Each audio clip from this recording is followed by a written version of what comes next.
All right, our next topic is Cuomo versus progressives, and I'm going to bring up the article here from the American Prospect, Brittany Gibson, and basically this is how Andrew Cuomo is fighting progressives in New York City. And the other question we're going to answer is Cuomo trying to kill all third parties in the New York state? This is a big fight that's been going on for a while. Let me see if I could read a passage for you all real quick. The fusion voting system is part of how the Working Families Party gained its now successful place in New York politics. Since its founding 20 years ago, WFP-backed candidates have won offices at all levels of government and passed legislation that prioritizes, as the party name suggests, working people. This summer, the party won resounding victories in New York State legislature primaries, taking down several establishment incumbents and replacing them with, get this,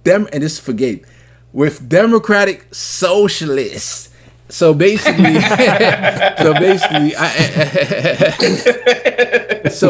what Cuomo and his cohorts are trying to do is they're trying to raise the minimum. It was 50,000 votes before, and then now they raised it. They're trying to raise it to, matter of fact, I think they did already, to 130,000 votes, or 2% of the total voter turnout, whichever one is higher. So before we move on to the next part of the article, I want to give it back to the panel. Yeah, so you said 130,000 votes, right? But actually, we're going to have record turnout this year. So really, that number is going to come out to way higher than that, because if you take 2% of whatever the turnout is going to be, we're looking at probably close to 200,000 votes that are going to be needed by the WFP just to stay on the ballot. We talked before about, like, the establishment, what's the real challenge to the establishment in the House, right? I mean, in this case, New York, Cuomo doesn't have to worry about Republicans. Nope. He knows that his antithesis, like his his party that's against him is the Progressive Party. I mean, he knows that that's the party that has the most power, that has the potential to really do real damage to him. So that's why he's trying to get them knocked off the ballot. I'll say also 33 WFP backed candidates won contested state primaries in June, and another 4 congressional candidates won their primaries. So it just goes to show that this party has real power, is winning real elections, and you can see why Cuomo's so scared of them. This is like revenge, because Cynthia Nixon, she got like 500,000 votes against him in 2018, I think it was. This is like a direct blowback from him, trying to get revenge on the Working Families Party because of it. And we know he's only scared of the left, because if this policy of 130,000 votes would have been into effect in 2018, none of the other parties would have been eligible other than the Conservative Party. He doesn't care about them so much. He's not afraid. As a matter of fact, he works with Republicans a lot of the times. Yeah. So he only cares about a challenge from the left. George Carlin said, "Is one big party and we ain't in it." Yeah, that's what it is. Is that Cuomo is not scared of Republicans because they like doing the tennis match back and forth. It's the same thing with Democrats throughout the country. You see how easily and how strong they can get when it comes to fighting against progressives. You see them pull out all these strategies and all this chess and all this stuff that you were like, wow. Even here, they're going to voter suppression. Is there a strategy? Just like it was done in Pennsylvania recently, they got the Green Party off the presidential ballot. Yeah. So it's like when you don't have anything to run for, you have to. They're scared of a progressive movement, because if a progressive movement gets in and you get a progressive president, progressive governor, progressive senators, there's no going back to the corporatism. Yeah. Once people start getting, wait, you mean they pass Medicare for all? Yeah. They're never going to vote for corporatism after that.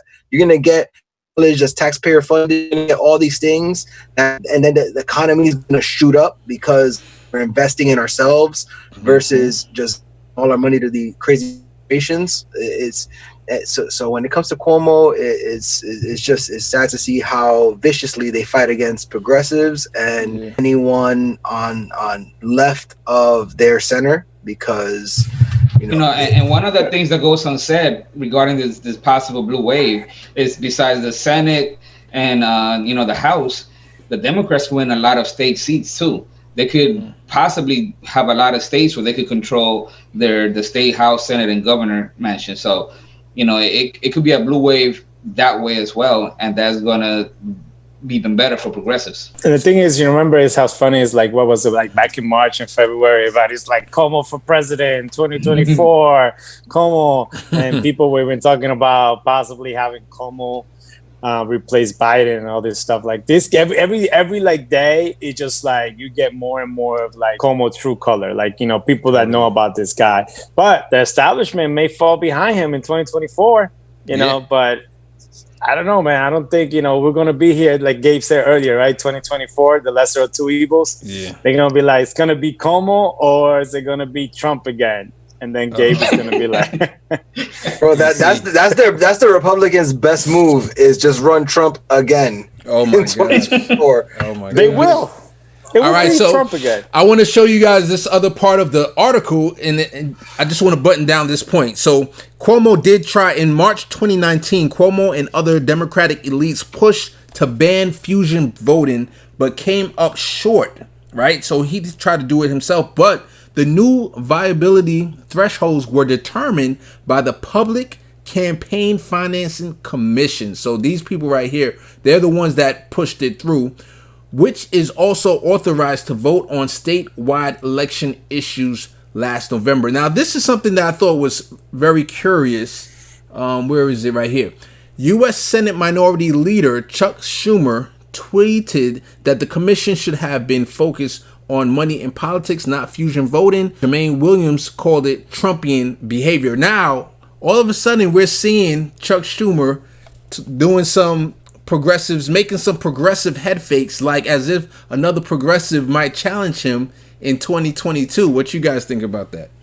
I was very surprised by that quote. I was honestly, when I saw that, I was like, wait, did I read that right? Was that really Schumer? Like, honestly, I was very surprised by that for him to go against Cuomo in that way. Yeah. Another thing I'll say too, real quick, is that, you know, I'm very happy that the WFP exists, and you know they definitely have their place. But as a person who votes in New York, I've seen people on my WFP line. They're not exactly the true progressives that we would talk about on this channel either. You know what I mean?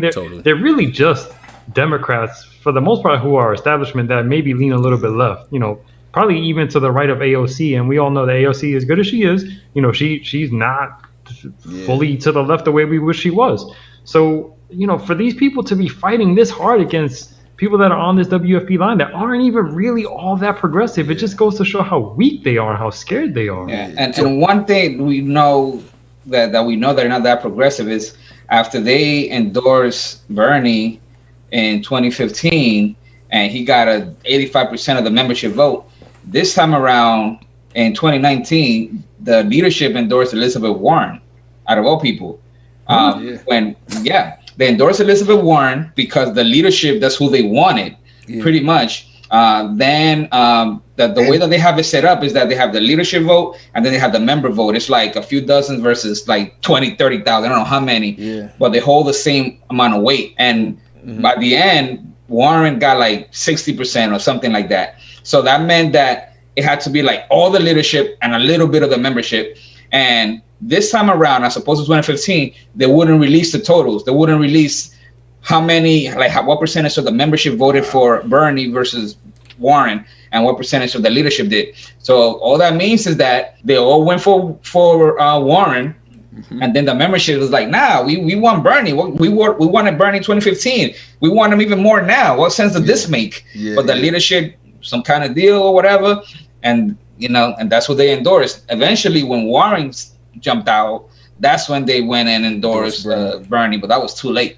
So they got their own super delegates, basically. So this is gonna get me in trouble. But what do you say? Like, are they just like the new Justice Democrat that doing ads for like Biden and stuff? Not at all. No, because the Justice Democrats are doing it after the fact. You know, they want it. You know, they're just trying to beat Trump right now. Yeah. The Working Families Party, when there still was a chance to beat Biden, they didn't try to. And if you want to know something about the Working Families Party, is that in the race between AOC and Joe Crowley, the Working Families Party endorsed Joe Crowley. He actually was on the ballot against AOC on the Working Family. I believe he was on the ballot. Izzy, you could correct me. He said he couldn't get off because it was too late. Yeah. But yeah, he was definitely on the ballot under the WFP. Yes. But they get funded by unions typically, and that was another way that Andrew Cuomo signaled a punishment to the Working Family Party, was to have unions who back Cuomo.